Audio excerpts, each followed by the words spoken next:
Hey, what's up mga kaballers? Maligayang pagbabalik sa aking channel. Halina't pag-usapan natin ang balitang kapag hindi nga daw mga kaballers nag-trade ang Lakers ngayong season ay magiging kulelat ang kanilang team ngayon.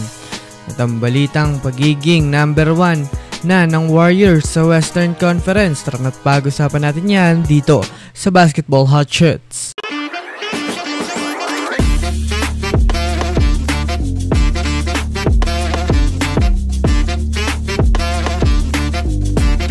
Una nga muna tayong dumako mga kaballers sa balitang pag hindi nga daw nagsagawa ang Lakers ng trade ay magiging kulelat sila ngayong season.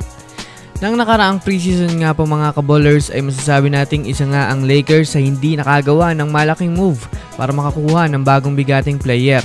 Sa katunayan nga niyan, mga kaballers, sa 2 talo at 1 panalo ng Lakers mga kaballers sa preseason, kahit man nga po preview o patikim pa lang ito ng kanilang magiging laro sa NBA regular season, ay marami na nga mga kaballers nagsasabing mahina nga daw ngayon ang team ng Lakers at isa sa mga pwedeng madapa ngayong season. Ayon nga po mga kaballers sa mga NBA experts, kapag hindi nga daw mga kaballers gumawa ng big move ang Lakers at magsakripisyo ng mahalagang player upang makakuha ng bago, kahit man nga po mga kaballers mayroon silang bagong rotation, ay hindi pa rin naman nga mga kaballers magiging epektibo ang kanilang lineup. Kumbaga mga kaballers, gas-gas na nga daw po ang kanilang kasalukuyang team dahil na rin naman 2 season na nga po halos na hindi nag-work ang kanilang lineup. Samantala, dumako naman tayo mga kaballers sa balitang pag number 1 ng Warriors sa Western Conference. Well, naging maganda nga po mga kaballers ang naging laban ng San Antonio Spurs at Utah Jazz kaninang umaga. Una pa lang nga po mga kaballers ng quarter ay masasabi na ngang medyo tagilid na agad ang Utah Jazz dahil na rin naman sa hindi paglaro ni Lauri Markkanen at Jordan Clarkson. Habang sa Spurs naman nga po mga kaballers, kahit wala si Victor Wembanyama ay kompleto naman nga po ang kanilang mga rising star player at naglaro na nga po si Harrison Barnes.